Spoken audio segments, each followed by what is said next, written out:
Maraming salamat po sa Panginoon sa buhay ng ating praise and worship.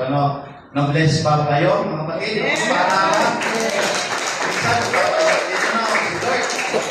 Wala naman, touch na tayo. Napakasarap umawi po.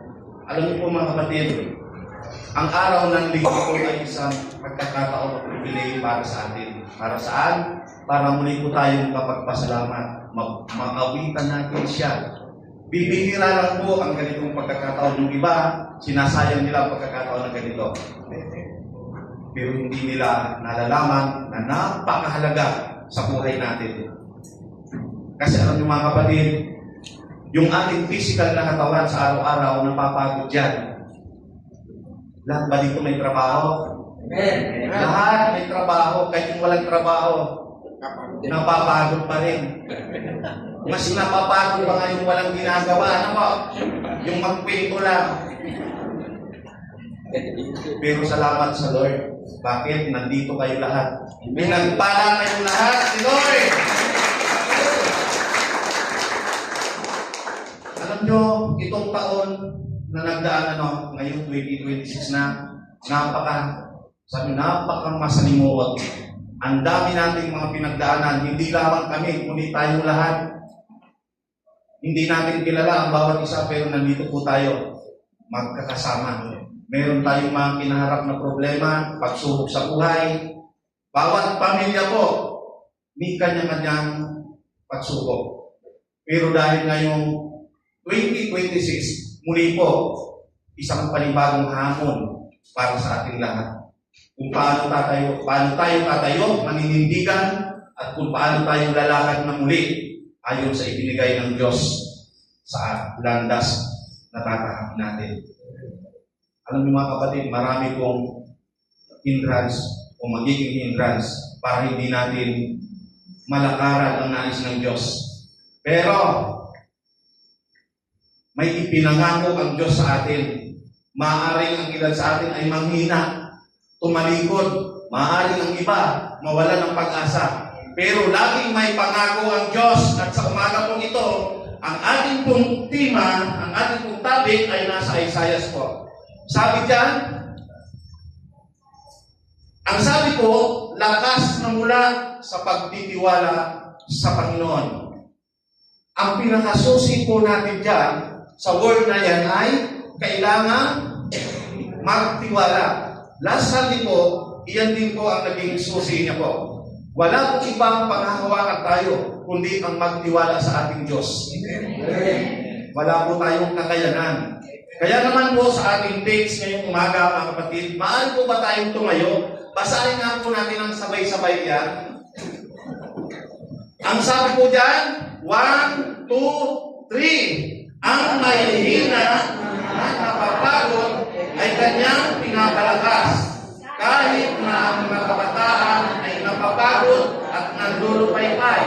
Ngunit muling lumalakas at sumisigla ang nagtitiwala kay Yahweh. Lilipad sila tulad ng mga akila, sila'y tatakbo, ngunit hindi mapapagod. Sila'y lalakad, ngunit hindi manghihina. Tayo po'y sandaling magyugo at manalangin. Dakilang Diyos, aming Ama, salamat Panginoon, sapagkat sa buhay namin, iba-iba man Panginoon ang kalagayan namin. Physically, Panginoon, mahina kami, Panginoon. Kaya naman, yamin pong ipinahahayag sa mga oras na ito, Panginoon, na ang makahinaan namin ito ay pinagkakatiwala namin sa iyo. Aming Diyos, Ikaw ang magbibigay ng wisdom, ng kalakasan sa bawat isa sa amin, higit lalo, Panginoon, ang mga pangangailangan namin sa buhay.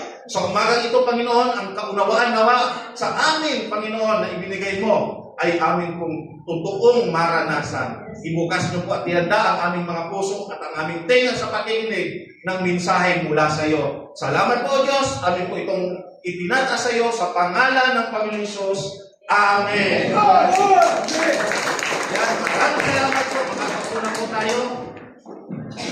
Tingnan niyo po, mga kapatid, isa po yan sa, sabi nila, famous na verses sa Bible.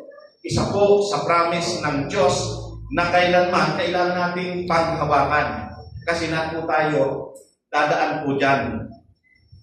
Kaya nga po, sinabi ko kanina, yung mga nagtatrabaho, napapagod. lalo na pag marami kang isipin, stress sa buhay. Kasi sinasabi ko nga rin po, yun nga walang mga ginagawa, mas napapagod sila. Bakit?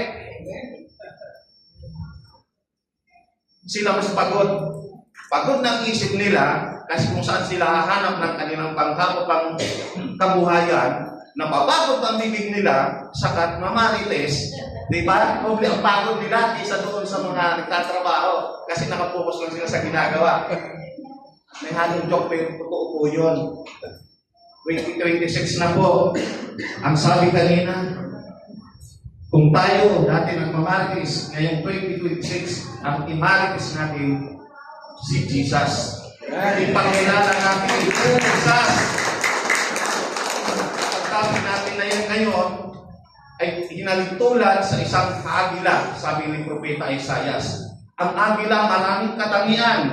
Sabi dyan, ang mahihina at mga napapagod ay kanyang pinapalakas ng kahit ng mga kabataan, kanya po kabataan. Di ba pwede yung mga may edad lang po, hindi ko sabi matatanda, may edad lang po. Ang dapat mapagod, may edad lang. Pero sa senaryo na ito, lahat po, wala pong pinipili. Sabi dyan, maraming tao ang napapagod. Hindi lamang ang katawan, kundi pati ang isip po, at espiritu. May mga araw na tila ubos na ang lakas, wala nang pag-asa at parang hindi na kayang magpatuloy. Ngunit sa gitna ng ganitong kalagayan, may pangako ang Diyos sa kanyang salita. Ito po ang napakasarap sa ating mga Kristiyano. Ang totoo po, hindi lang po ito sa mga Kristiyano, maging sa hindi pananampalataya, ipinapangako ito. Kaya nga lang, ibabalita natin ito sa kanila. Ipapaalam natin sa kanila para makuha rin nila ang ipinangako ito. Nakahanda ba tayo doon? May challenge ngayon. Mamaya may announce lang si Pastor Mal. May challenge po yan. Bawat isa naman sa atin ay magdala, mag-encourage ng isa o mag-solving tayo. Kailangan natin i-chismis ang kabutihan ni Kristo. Tandaan po natin, ano po, nasa end times tayong panahon. Nasa ulit panahon po tayo. Kawawa po ang ating mga mahal sa buhay, ating mga kaibigan at mga kamag-anak. Hindi man nila tanggapin. Ang mahalaga, nagbigay tayo ng warning na i-share natin ito sa kanila. Kasi mahalaga sila sa atin. Tama? Kailangan natin silang bigyan ng warning. Tayo, lahat kayo na andyan. Mga Kristiyano, alam ninyo, napapakinggan ninyo kung ano ang sinabi ng ating Diyos yung mga babala about sa darating na panahon. At nasa panahon tayo dito, yung sinasabi niya.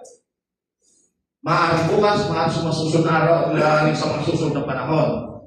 Ang ating mga puntos dyan, ang una, kailangan, dumating man yung panahon na yun, ang kailangan, ang pagtitiwala. Diba? Ang pagtitiwala ang susi ng lakas upang makaharap tayo sa anumang pagsubok. Maging anuman ang mga darating sa ating buhay. Sabi, ngunit, ang mga nagtitiwala sa Panginoon ay muling magkakaroon ng lakas. So ang pagtitiwala po, isa lang po yun sa paraan kung paano natin matatanggap ang lakas na yun. Marami pong ipinakita sa Bible po na mga taong mga malalakas. Ang sabi dyan, hindi sinasabi ng talata na ang malalakas ay hindi mapapagod, kundi ang nagtitiwala sa Panginoon muling lalakas. Ang lakas na ito ay hindi galing sa sarili, kundi galing sa Diyos. Kapag inamin natin tayo mahina at tubos na umasa sa Kanya, doon nagsisimulang dumaloy ang lakas. Alam niyo mga kapatid, yung makahinaan natin sa buhay. Kapag tayo mahina, mas higit tayong magagamit ng ating Panginoong Diyos. Bakit? Ang isang mahina, walang kailangan magyabang. Sabi doon sa Bible study namin, may nag-share ano po, doon sa panahon ni David, sa Bible study namin sa Jake, masaya po ipagpapala si Pastor Palit. Yung covenant kay Abraham, yung magpahuli sa mga lalaki, ay mga warrior yun. Siyempre, in-encourage na pati kalaban, kailangan patuloy din para maging sila ni Abraham. So, sila nagpatuloy din. Ngayon, bigla silang nilosok. Makakalaban pa sila? Kung iika-ika sila, paano sila magkikipagdigma? Paano sila? O, di ba? Pero, ang biyaya ng Diyos, kapag sinabi niya, dahil tuloy ay palatandaan po yun ng kalinisan sa panahon po yun ni Abraham. Balik po tayo sa pinag-usapan. Ano lang po yun, commercial. Sabi dyan, bakit binibigyan ng Diyos ng lakas ang mga nagtitiwala sa Kanya? Upang, ang sabi dyan, upang maipakita ang Kanyang glory o kaluwalhatian. Nakukuha niyo po. Pakinggan niyo pong mabuti upang maipakita ng Diyos ng Kanyang kaluwalhatian. Kapag mahinang tao, ngunit malakas dahil sa Diyos, malinaw ang kaluwalhatian ay nagmumula sa Diyos. Ang Kanyang kapangyarihan ay nakakakilos sa buhay natin. Nagagamit tayo. Totoo may mga sinabi ako po, isa na ako sa sarili ko ng may ilang estudyante ako nandito ngayon, may dapat marami sila, kaya lang yung iba, wala pa. Wala no. Katulad nila, tulad natin dito lahat na, lalaki na natin. Hindi tayo pare-pares ng antas ng kalagayan sa buhayan po. Mayroon mga, sabi natin, mga matataas ang kalagayan, mayroong mga mababa, may mga pinag-aralan, mayroong hindi. Pero pagdating sa Panginoon, pantay-pantay po siya. Amen. Kasi kung gagamitin ka ni Lord, kahit ano ka, kahit sino ka, gagamitin ka niya. Matiligtas lang ang kanyang bayan. Amen. Yun ang layunin. Kung bakit sabi ni Propeta Isaias, hinahintulad niya sa isang agila ang isang mga taong nagtitiwala sa Diyos kasi gagamitin niya ito ng malakasan. Mahintili, yung kanyang power sa kanya. Para saan? Ang agila, marami po yung katangian. Ayon sa ulat ni Apostol Pablo sa mga taga-Korinto, sabi niya, sapagkat ang aking kapangyarihan ay nahahayag sa kahinaan. Tingnan niyo po, naisulat po sa mga taga-Korinto ni Apostol Pablo, ang sabi ng pahayag ng Diyos doon, ang kapangyarihan daw ng Diyos ay mas nahahayag kung sa kahinaan ng tao. Pakilagay nga dyan. Sabi dyan sa verse 9, ganito ang kanyang sagot. Ang pagpapala ko ay sapat sa lahat ng pangangailangan mo, lalo nahahayag ang aking kapangyarihan kung ikaw ay mahina. Kaya't buong galak kong ipinagmamalaki ang aking mga kahinaan upang lalo kung madama ang kapangyarihan ni Kristo. Si Apostol Pablo po, sabi niya, mahina.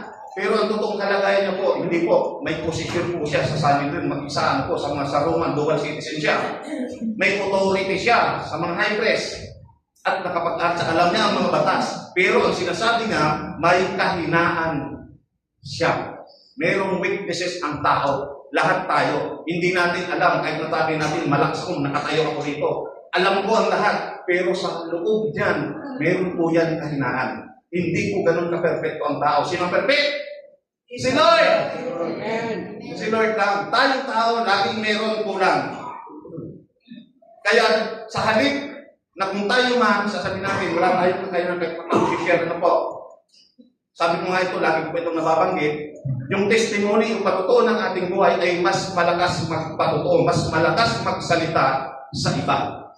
Kung ano ang ginawa ng Diyos sa buhay natin. Marami po dito, karamihan po dito, ganun ang nangyari sa buhay nila. Nakita nila kung ano ang ginawa ng Diyos sa buhay ng iba. At ako, mayroon po akong pinagmamalaki talaga. At kung yung anak kasama ko dati, noon, pero ngayon, nung sila tinawag ng Diyos, kasama natin ang lingkod dito. Marami siyang tinalikuran, marami siyang sinakripisyo. At alam nila kung sino sila. Parte po yan ng pagsunod, pagpapasakop, pagtitiwala sa Diyos. At ang ikalawa po ito, sabi, lilipad na gaya ng agila. Wow! Kaya ba natin lumipad gaya ng agila? Sabi doon sa sermon ni Pastor Johnny, last Sunday, may nakaalala sa inyo, no? Yung season niya, dinadala ng nanay, nililipad sa taas, ano po? Pagdating sa taas, dahil tinuturuan yung gulpit sa bibitawan niya, eh siyempre sisiw pa yun eh. Uy, pag nalagdag yung sa lupa, anong mangyayari sa kanya? Pisat siya. Pero pag malapit na siyang bumagsak, sinasalo ng nanay. Katulad din natin, tinuturuan tayo ng Diyos. Kapag tayo hinahayaan na lang na minsan, kasi ang Diyos, kahit mawala na tayong dapat karapatan o free will sa buhay natin, sa mga pagdidesisyon, sa mga ginagawa natin, hinahayaan tayo ng Diyos na mag-desisyon ng sarili natin, na minsan mali. At kapag malapit na tayong malugmok, doon ipinapaalala sa atin ni Lord na naandyan lang siya. Anong susi doon? Alam niyo ba kung bakit gano'n ang ginagawa ng Diyos? Upang tayo ay matuto. Amen. Lahat tayo tinutulungan ng Diyos na matuto. Katulad ng sisid na agila para matuto tayong lumipad. At may mga katangian po yan. Makikita po natin mamaya. Ang sabi pa dyan, ang agila ay hindi basta pumapaspas ng lipad. O yung basta lang sa lumilipad ng walang direksyon. Ang may katangian po siya, marunong itong sumabay sa hangin. Kapag malakas ang hangin, mas tumataas siya at sumasabay lang siya sa hangin. Sabi ni Pastor Val, kapag hindi mo kayang kalabanin ang kalaban mo, umaling ka sa agos, gamitin ang lakas para manalo ka. Tama, may katwiran yun. Hindi mo kaya yung agos ng tubig, pagbaha na baha, sumalubong ka, nalulunod ka, pero sumama ka lang, pagkakagilid ka. May katwiran po yun. Idea lang po yun kung yung sa sino mga nakatira sa malapit sa ilog, pag kayo nabaha. Wala naman ano po. Kung hindi na baka. Pagbaha po. Ang totoo po, pag lumalagas ang tubig baha, isa po sa idea, kahit sa ugali ng ibon, yung pag-ayon niya sa hangin, katulad din natin, kailan kumain dito sa agos. Para makaligtas ka. May mga paraan po yan. Wisdom na binibigay ni Lord. Kasi pag sumalungat ka dyan, subukan mo lumay pasalungat. Kung hindi ka doon, matulog agad. So, isa po yan sa tinitingnan natin. Ano po dyan? Sabi, marunong itong sumabay sa hangin. Ganito rin ang mananampalataya. Hindi palaging lumalaban sa sarili niyang lakas. Mauubos po ang lakas natin. Sino hindi? Subukan mo gusto mong kumita ng malaki? Magtrabaho ka maghapon, tapos magdamag pa. Ano ang kinakita mo noon? Ubos din ang buhay mo. Isang buwan pa lang, wala na. Kung nasa kasama mo ng maaari si Lord. May mga aral po sa buhay natin na kailangan natin matutunan. Ang sabi pa dyan, kundi sumasabay sa Espiritu ng Diyos. Napakalaga po nito. Bilang mga Kristiyano, kung tayo may trabaho, bakit kailangan sumasabay sa Espiritu ng Diyos? Kailangan natin mag-refresh. Kailangan natin magpahinga. Kailangan natin unahin muna si Lord. Bakit? Pag araw ng linggo, iyon po ang recharge. Kailangan natin mag-charge para muli lumakas ang ating espiritu. Ang sabi, kailangan sumasabay sa Espiritu ng Diyos. Kapag tayo nagtitiwala, itinataas tayo ng Panginoon lagpas sa problema at takot natin sa buhay. Napakasarap yun, mga kapatid. Kasi tayong lahat, hindi naman stable. Kahit sabi natin stable ang buhay, pero parang pinoproblema yan. Marami kang pera kung lagi ka naman sakitin. Diba? Ay, anong mangyayari naman sa pera? Dapat maging balansin na lang. Maging masaya, mag-enjoy ang buhay na pagiging Kristiyano. Kung mayroon pagkakataon, gamitin natin ito sa paglilingkod. Ipagbahagin tayo. Hindi po na pera. Ng kanyang salita. Amen. Pwede rin naman kung may pera kung gusto nyo. Pero pinakamahalagang ibahagi yung kanyang salita. Amen. At kung may tao na nangangailangan talaga na deserve ng pera, yun ang pwede nyong bigyan. Alam nyo, mga kapatid, minsan, ang usapin ko, pagdating po sa pagiging pagbibigay, masakit pong turo yun. Pero kasama po yun sa itinuturo ng Panginoon. Ang unang ibigay, ano daw, hindi lang po yan tungkol sa pera, ang ating sarili. Romans 12. Mahalaga po yan. At isa pa po ito. Sabi dyan, kapag tayo'y nagtitiwala, itiatas tayo ng Panginoon, lagpas sa problema at takot at kahinaan. Isa sa katangian ng agila, malayo ang abot ng kanyang paningin. Nakikita niya kahit malayo at kung may target siya, makakapagplano siya kung paano niya madadakit ang target. Pag nais kumain ng agila o nagugutom siya o papakain sana, ang agila po ay malayo ang naabot ng kanyang paningin. Nasa taas siya, alam niya kung nasa ang lugar ng target niya. Bakit ito inalintulan kay Propeta Isaiah? Kasi po, tayong mga Kristiyano, dapat meron po tayong vision. Vision. Pagpaplano sa buhay Kristiyano. Bawat isa sa atin dapat meron din tayong plano. Halimbawa, magbibigay pa ako ng halimbawa, yung kapitbahay ko na ito, umanda ito sa akin, kailangan magplano ako kung paano ko siya mailalapit kay Lord. Plano po, vision. Alam niyo po, pag kayo nakapagbahagi at nagamit kayo ng Panginoon para makapag-save ng isang soul, kaluluwa, laksa-laksang anghel ang nagdiriwag. At magpasalamat ka kay Lord kung nagamit ka. Ang hirap po, kapatid, gawin yun. Pero kailangan ipanalangin natin ito kay Lord. Kahit sino sa atin, kailangan natin ilapit ang sarili. Lord, ang target ko na ito, ang tawag ko doon ay divine appointment. Lord, pinapanalangin mo siya. Hindi mo malalaman. Malapit na pala siya sa iyo. Hindi lang tungkol. Iba-ibang paraan po. Yung iba, pinakaibigan. Katulad po ni Pastoral, nahilig ang kanya pong talento o gift na mula kay Lord, talagang dinajagin niya muna yan. Kinakaibigan niya muna. Isang kapi-kapi pa. Pinabukasan, Lord, agin na siya.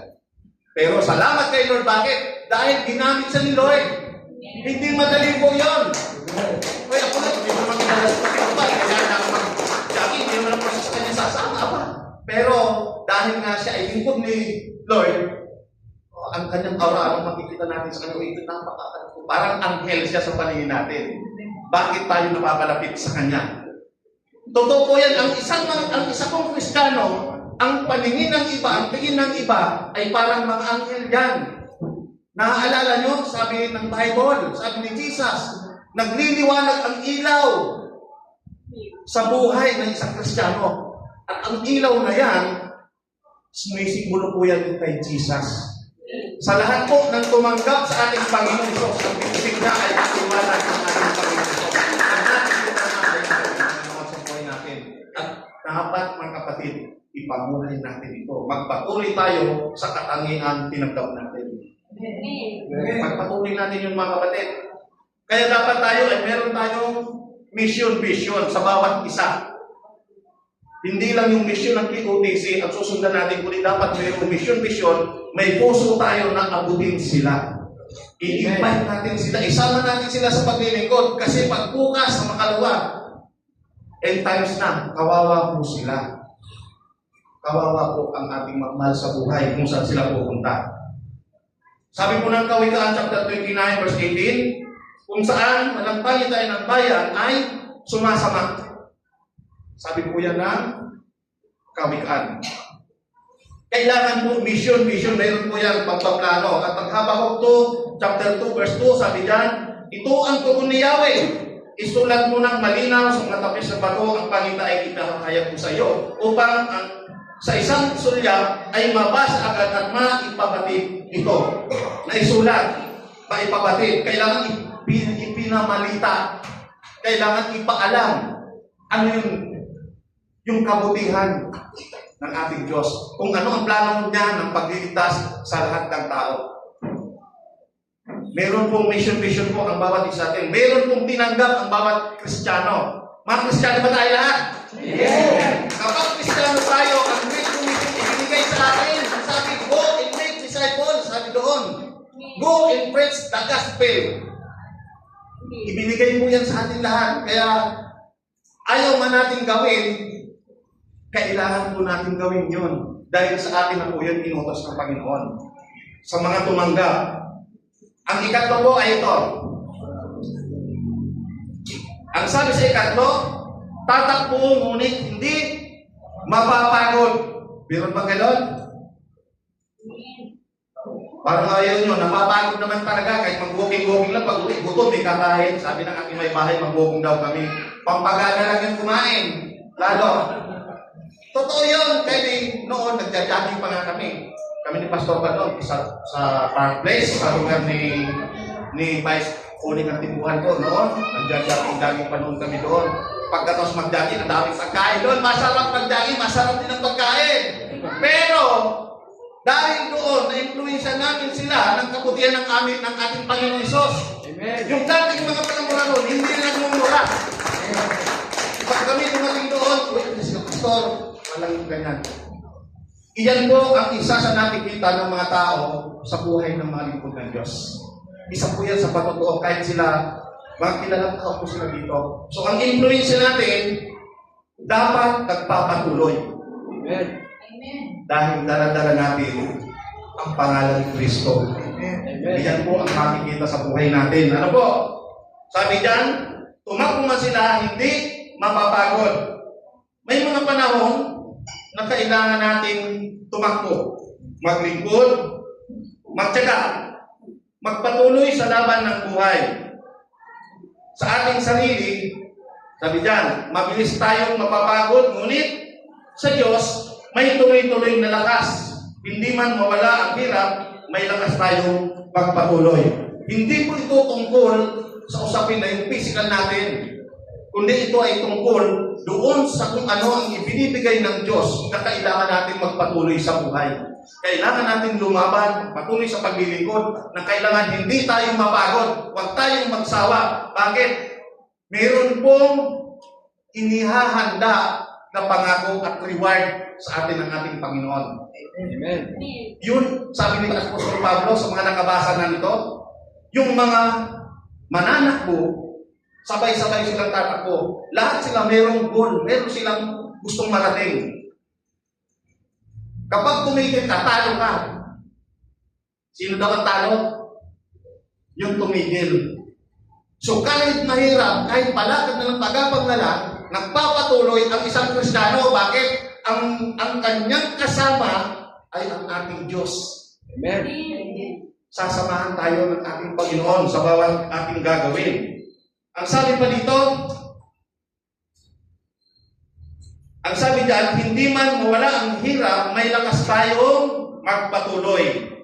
Yan po ay nasa Isaiah chapter 41 verse 10. Sabi diyan, huwag kang mangamba dahil ako ang Diyos mo. Palalakasin kita at tutulungan. Iingatan kita sa pamamagitan ng kapangyarihan na siya ring makapagliligtas sa iyo. Ano ang sinasabi? Huwag mangamba. Kahit tayo lugmok na, dahil anak tayo ng Diyos, huwag tayong mangamba. Huwag mag-alala. At ang sabi pa niya, dahil siya ang ating Diyos.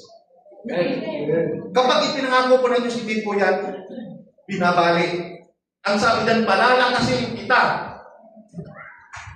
May mga karakter po sa Biblia na malalakas po. Naalala niyo po si Samson. Sino po ang mga tao kilala niyo po sa Biblia na malakas? Si David, malakas si David. Marami pong taong malalakas. Si Gideon, yung 300.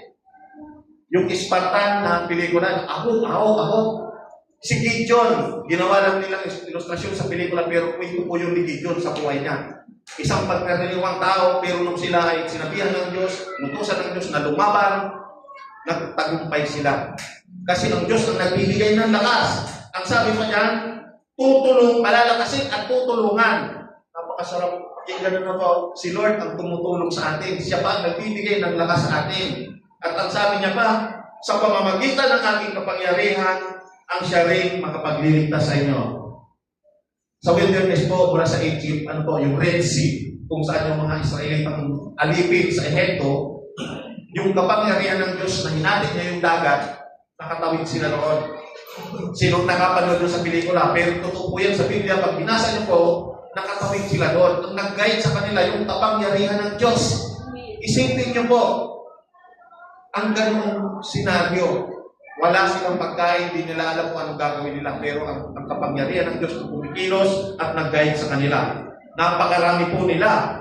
Ang sabi pa dito, kapag ang isang tao ay lubos na nagtitiwala sa Diyos, iniingatan niya sa gitna ng panganib, binibigyan niya ng kapayapaan kahit may pagsubok.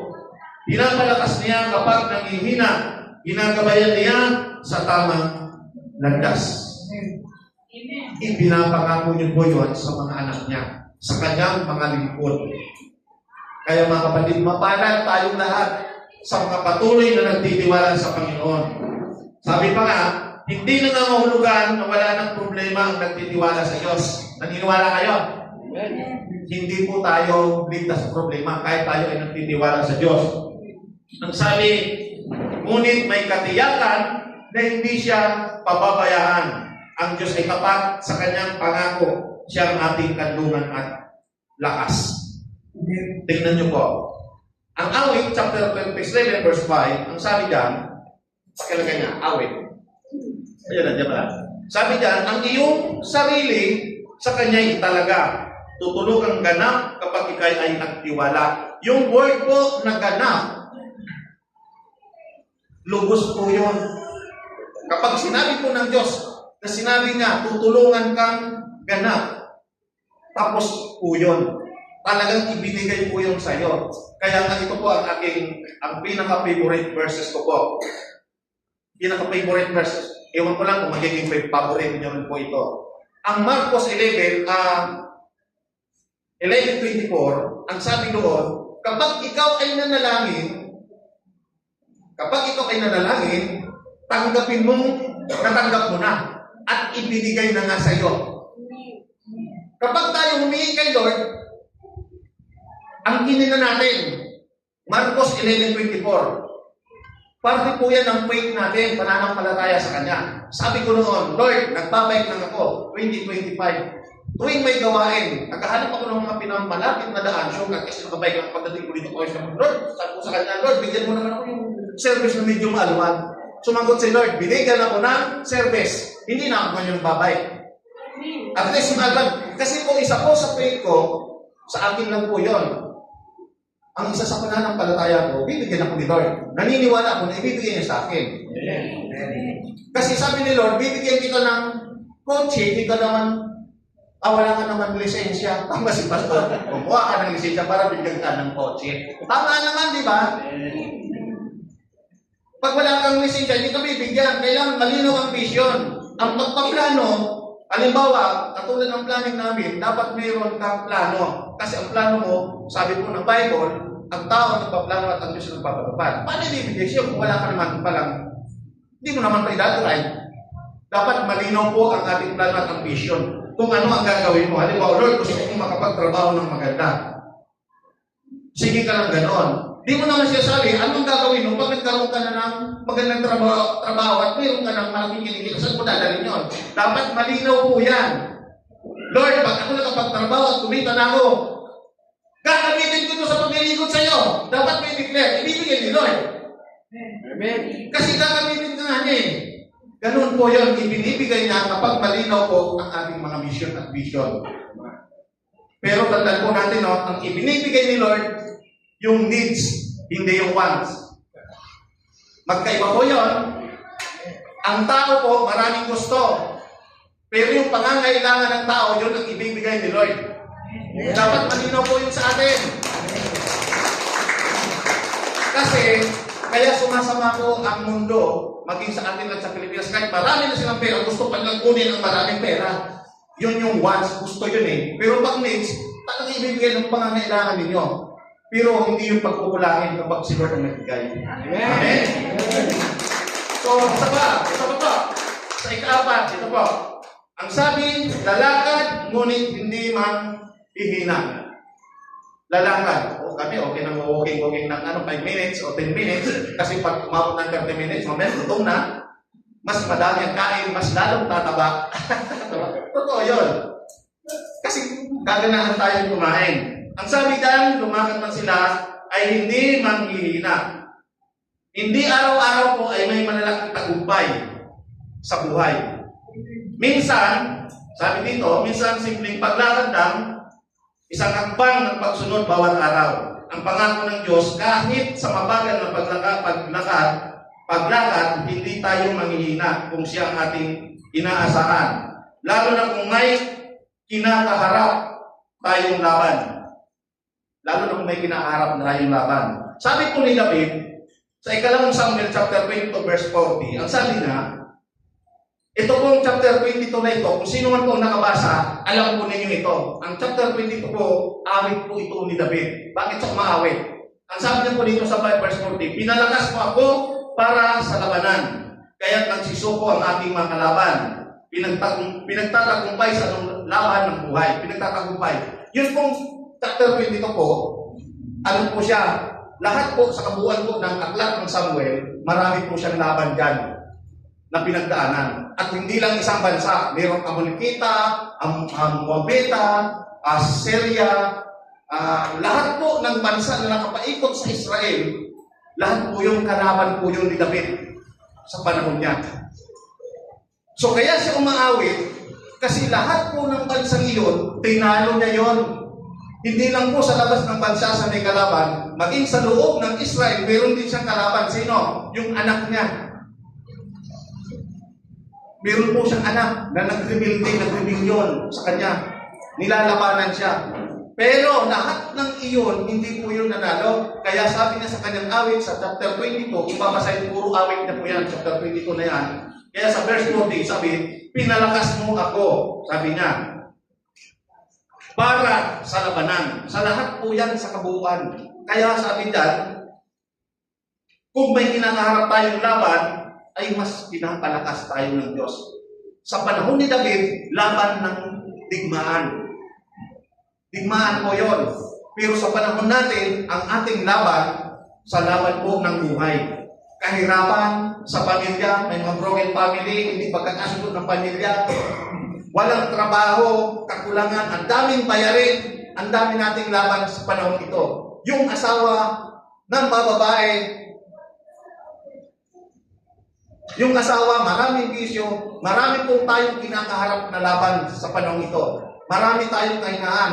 Minsan tayo, natitisod tayo ng ibang kapatid. Iyon ang laban natin. Totoong laban nating mga Kristiyano sa panahon ito. Kung sa panahon ni David, umaawit siya, nagpapasalamat siya dahil binigyan siya ng lakas ng Diyos para magtagumpay. Ngayon, ang tanong tayo, ano ang gagawin natin? Kasi tayo rin, may mga kinakaharap na laban.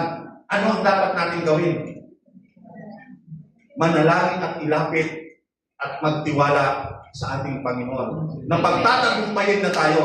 Ang isang pamilya, kahit na siya ay broken, pamilya kayo sa gulo, magiging payapa ito dahil ang magiging sentro nito ay si Kristo. Amen? Ang Kristo na ito kapag pumasok sa loob natin, sa puso natin, siya magiging Christ, magiging center siya ng buhay natin. At magkakaroon ng direksyon na malinaw ang bawat isa sa atin. Hallelujah! Ulit natin. Malapit na po tayong matapos.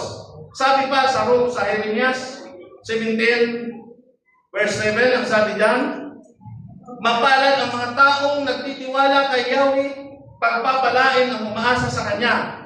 Bibigyan niya tayo ng tapang at tibay ng kalooban upang manatiling, una, matuwid. Para maging matuwid, maging maayos, maging mabuti. Ang Diyos po ang nagbibigay nito. Bibigyan tayo ng lakas ng Espiritu upang magpatuloy, umasa at manampalataya kahit mahirap ang buhay. Pakinggan niyo pong mabuti mga kapatid. Ang sabi dito, bibigyan niya tayo ng tapa at tibay ng loob upang manatiling matuwid, upang tayo ay makapagpatuloy sa ginagawa nating kabutihan, kung paano natin may papakita ang Kristong ito na nasa ating buhay, kung ano ang ginawa sa atin upang ito ay ating maipamahagi rin sa kanila. Maging isang patotoo ang buhay natin. Bibigyan tayo ng lakas ng Espiritu upang magpatuloy, umasa at manampalataya. At sunod dito, hindi niya tayo pababayaan, siya ay tapat sa kanyang mga pangako. Panghawagan po natin ito mga kapatid, kasi ang Diyos lamang ang makagagawa nito sa buhay natin. Pakinggan natin mabuti ang sinasabi niya. Hindi man siya mangusap literal na galing sa kanya, through the Word of God, nangungusap siya sa ating puso. Ito na po ang ating basihan ngayon, mga kapatid. Hindi tulad sa panahon ng mga propeta sa lumang tipan na nangungusap ang Diyos sa kanila. Pero sa panahon natin, ito ang nangungusap sa puso natin. Kaya dapat ugaliin natin magbasa nito. Kung mayroong mga gawain para makapakinig kayo, uduan mo kayo. Kasi pagkakataon nyo po yan. Baka dumating ang panahon na wala nang mga nangangaral, wala na pong nagbabahagi, nag-share. Paano natin mauunawan ang sinasabi ng Panginoon tungkol sa dapat nating lakaran? Konklusyon, ang sabi dyan, ang sikreto ng buhay Kristiyano ay hindi ang lakas ng tao, kundi ang pagtitiwala sa Panginoon. Kapag tayo'y napapagod, huwag tayong sumuko. Maghintay, magtiwala, at umasa sa Diyos. Sapagkat ang mga nagtitiwala sa Kanya ay lilipad, tatakbo, lalakad na may lakas na nagmumula sa langit. Ang sabi ko dito, tatanggap ka ng lakas at kapayapaan. Yan po siya sabi ng Isaiah chapter 40 verse 31. Gagabayan ka ng Diyos sa tamang landas. Kawilaan chapter 3 verse 5 and 7. Magkakaroon ka ng katiyakan at hindi matitinag. Yan po sabi ng Jeremias chapter 17 verse 7. May proteksyon at pag-iingat ng Diyos. Awit chapter 18 verse 30. Makakaranas ka ng pag-asa kahit sa gitna ng pagsubok. Mga kapatid, napakasarap pagkawakan ito. Lahat tayo, hindi po tayo pintas o exempted sa anumang pagsubok, problema ng buhay. Sabi po ng Roma, magkakaroon po tayo ng pag-asa kahit tumadaan tayo sa pagsubok ng buhay. Diyan po tayo magtatapos, mga kapatid. To God be the glory. Nawas sa mga ito, hindi lamang kapatigan, hindi atin pong isa puso ito at atin din ibahagi sa ating mga kaibigan, sa ating mga kapamilya. Tayo po tayo at tayo po'y manalangin.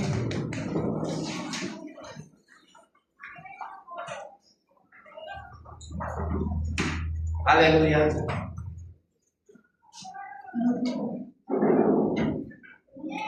Hallelujah.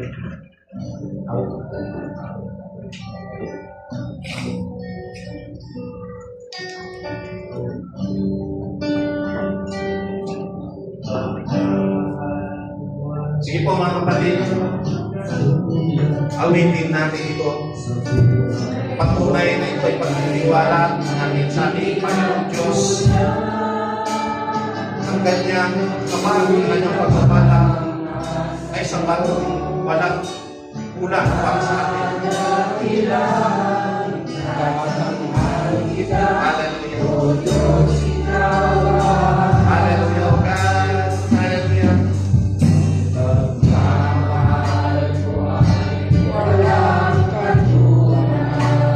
Salamat po, Diyos, sa umaga na ito, Panginoon, sa pagpapakita mo, Panginoon, sa amin ng mensahe na patuloy, Panginoon. Ang iyong biyaya ay sapat sa bawat buhay namin, Panginoon. Ganon pa man, marami kaming kahinaan, Panginoon, sa aming buhay. Kaya sa mga oras na ito, Panginoon, amin po inilalapit sa inyo, Panginoon. Patuloy mong palakasin ang bawat isa. Turuan mo kami, Panginoon, na patuloy na magtiwala sa iyo, Panginoon. Sapagkat kung wala ka, Panginoon, sa buhay namin, hindi namin kayang lakaran, Panginoon, ang anumang landasin sa mundo mo, Panginoon. Para mo kami isinugo, Panginoon, sa isang bayan na kung saan puro leon at lobo at nakatira. Kaya naman po, Diyos, sa umaga na ito, amin po ipinagkakatiwala muli ang bawat isa sa amin. Salamat at nawa, Panginoon, ang bawat vision na aming tinanggap at kung paano kami gagamitin, O God.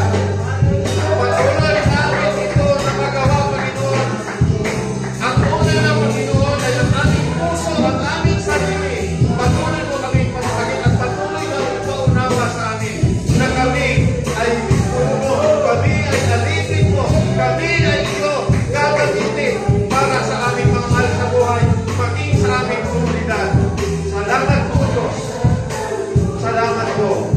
Nawa, Panginoon, sa araw na ito, hindi lamang namin napakinggan. Sa halip, gamitin mo ang bawat isa sa amin para sa iyong karangalan, para sa iyong kapurihan. Salamat po. Ibinagkatiwala namin ito sa iyo sa pangalan ng Panginoong Kristo. Amen. Amen.